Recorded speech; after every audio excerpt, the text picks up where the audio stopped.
نحمده ونصلي على رسوله الكريم اما بعد بسم الله الرحمن الرحيم. عزتمند ورکوټ اختر را روان دی. نن بدل ورکوټ اختر د مونږ طریقه خایو.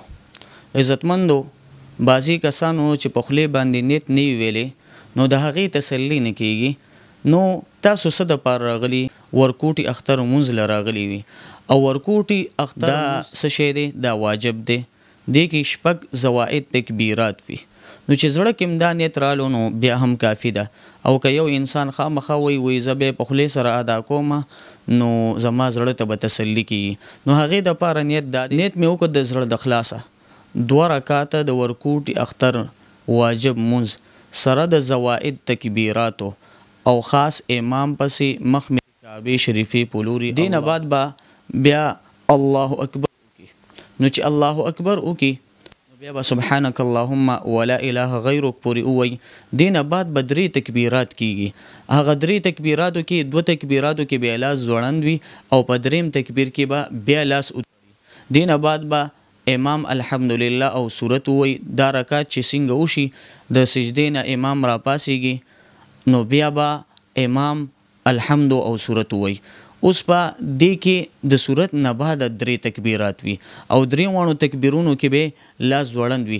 البته دې نه بعد چې کم 4م نمبر تکبیر کوي هغې ته به لاس نه اوچتوي، ډایرکټ په رکوع ته ځي او نور هماغه رنګ کې منځونو په رنګ کې دی. عزتمندو اکثر ته خلکه د اختر په ورځ لیټ راشي جمعې ته نو هغې 5 صورتونه دي. کله کله هغې نه پیلنی رکعت کې تکبیرات شوي وي او په صورت کې شامل شي. کله کله داسې وي په رکوع کې شامل شي په پیلنی رکعت کې. کله کله داسې وي چې 2م رکعت کې شامل شي. نو د هغې مکمل طریقه به ښایو. که چېرته یو کس په پیلنی رکعت کې الحمدلله کې شامل شو یا په صورت کې شامل شو نو د هغې دپاره صورت دا دی چې دی به پیل ابتدا کې الله اکبر وکړي. بیا د دې نه بعد 3 تکبیرات زوائد دي چې الله اکبر الله اکبر او الله اکبر 3م سره بیا لاس تړي. نو دا خو یو طریقه شوه. که چېرته یو مقتدي په پیلنی رکعت کې امام تکبیرات زوائد کړي دي او بیا دی ورسره شامل شو او که چېرته په رکوع کې شامل شو نو که چېرته دته موقع وي نو ابتدا کې دی دا تکبیرات وکي.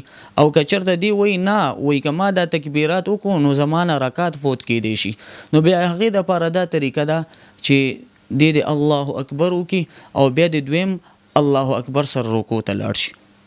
اوس به دا رکوع کې به 3 ځل الله اکبر ووی ولی چې دا تکبیرات واجب او که سبحان ربی العظیم ته ټیم میلاو شو دینه بعد د هغه ووی او که میلاو نشو نو هغه سنت دی یاد پرېږدي. بیا که چېرته همدغه کس په پیلنی رکعت ته نه فوت شوی دی او 2م رکعت کې امام سره د ابتدا نه شامل شو نو بیا به د پیلنی رکعت څنګه انداز کې راګرځي.